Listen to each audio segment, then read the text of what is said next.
جب حق کی بات کی جاتی ہے تو جہالت کو غصہ آتا ہے، تعصب مشتعل ہو جاتا ہے، مگر عالم ہمہ گوش رہتا ہے۔ پڑھنا، مطالعے میں مشغول رہنا اور معرفت کا متلاشی ہونا روح کی اہم ترین غذاؤں میں سے ہیں۔ کسی شخص کا ان سے محروم ہونا ایک ایسی سنجیدہ محرومیت ہے جس کی تلافی ناممکن ہے۔ ہر جاہل کو ان پڑھ کہنا درست نہیں ہے۔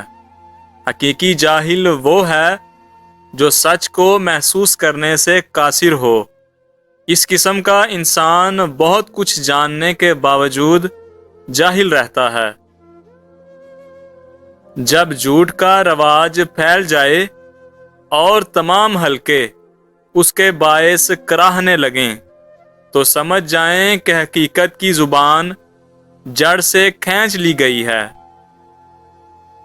اگر کوئی جھوٹ، انکار، جھوٹی تعویلوں اور ریاکاری کے منہ پر تھوک کر انہیں ہمیشہ حقارت کی نگاہ سے دیکھنے والا ہے تو وہ صرف انسان کا وجدان ہے۔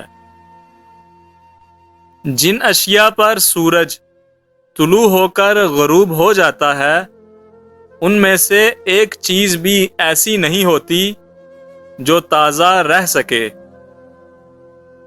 آج تک کوئی شخص اور کوئی قوم ایسی نہیں گزری جو ہمیشہ کے لیے چوٹی پر کھڑی رہ سکے۔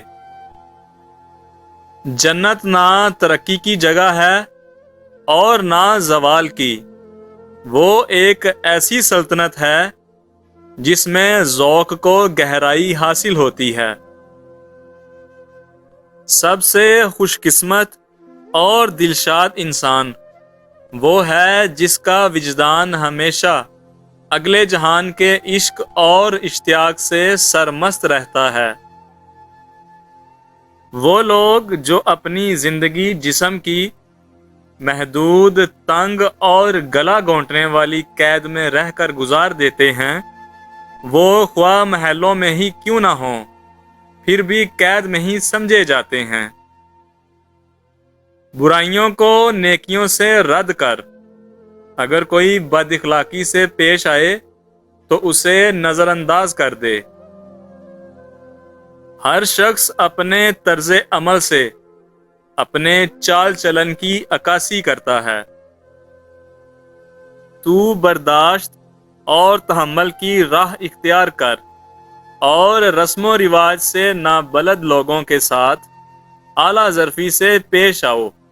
اچھے لوگوں کی تعریف ان کی اچھائیوں کے ساتھ کرو۔ ایمان والے دلوں کے ساتھ مروت کے ساتھ پیش آؤ۔ کافروں کی طرف اتنی نرمی سے بڑھو کہ ان کے دل کا کینہ اور نفرت پگھل کر غائب ہو جائے۔ جیسے سلوک کی امید تم دوسرے لوگوں سے کرتے ہو، دوسروں کا تم سے امید کیا جانے والا سلوک بھی ویسا ہی ہے۔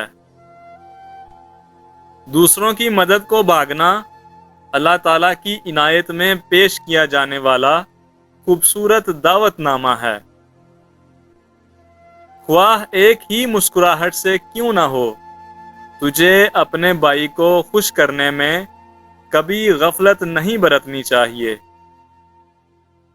انسانوں سے محبت کرنا اور اس محبت کا انہیں احساس دلانا آدھی عقل کے برابر ہے۔ انسانوں کے درمیان تیرا مقام وہی ہے جو تیری نظروں میں ان کا مقام ہے۔ جو لوگ مسلسل اپنے ارد گرد کے لوگوں پر چیختے چلاتے رہتے ہیں، وہ اپنی خواہشوں کے برعکس دوستوں سے ہاتھ دھو بیٹھتے ہیں اور دشمنوں کو ہنسنے کا موقع فراہم کرتے ہیں۔ جو شخص ہر جگہ ناک گھسیڑتا رہتا ہے وہ کبھی بھی تہمت سے نہیں بچ سکتا۔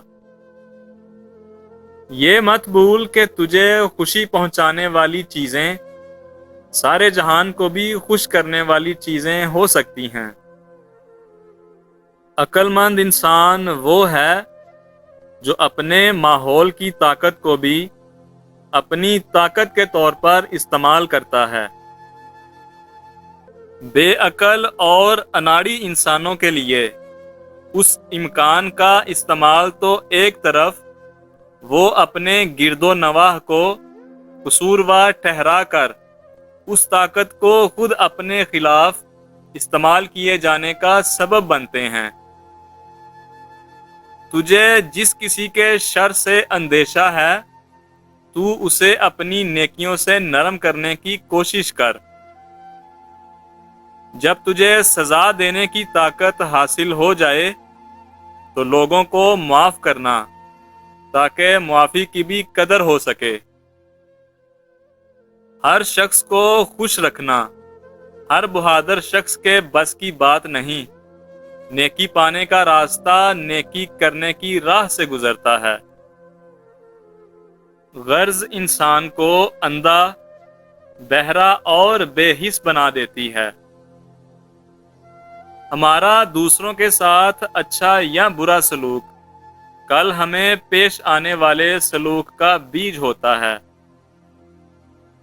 روح کے آئینے میں اچھائیوں کے ساتھ برائیاں بھی قطار در قطار نظر آتی ہیں۔ لمبی زبان اور چھوٹا ہاتھ سانپوں کو تو شاید زیب دیتا ہو، مگر انسان کے لیے سانپ ہی بن جانے کے مترادف ہے۔ معاف کرنے کی قیمت اسی نسبت سے بڑھتی یا کم ہوتی ہے جس نسبت سے سزا دینے کے امکانات اور اختیارات بڑھتے اور کم ہوتے ہیں۔ اگر گناہ فطرت کے چہرے پر ایک بدنما دھبا ہے تو توبہ اور ندامت دوبارہ فطرت کی طرف پلٹ جانے کا نام ہے۔ بڑے بڑے گناہ شہوت کے جنگل میں پروان چڑھتے ہیں اور بڑھتے رہتے ہیں۔ شہوت پر حکومت سب سے بڑی حکومت ہے۔ گناہ کے بارے میں لاپرواہی سب سے بڑا گناہ ہے۔ درخت اگر سوکھا نہیں ہے تو اسے بہار کا احساس ہو جاتا ہے۔ تجھ پر اگر اللہ کا قہر نازل نہیں ہوا تو آپے سے باہر نہ ہو، یہ سوچ کر کانپ جا کہ اللہ مہلت بھی دیتا ہے۔ حقیقی مومن وہ ہے جس کا رابطہ ہر لمحے اللہ تعالیٰ کے ساتھ رہے، اور گناہ وہ ضرر رساں شرارے ہیں جو اس رابطے کو کاٹ دیتے ہیں۔ خواتین زیتون اور کھیرے کا تیل مکس کر کے چہرے کا مساج کرے تو چہرہ چند دنوں میں جوان نظر آنے لگے گا۔ لاپرواہی کے نتیجے میں ہم جن گڑھوں میں جا کر گرتے ہیں ان سے نکلنے کا واحد ذریعہ اپنی لاپرواہیوں کی تلافی ہے۔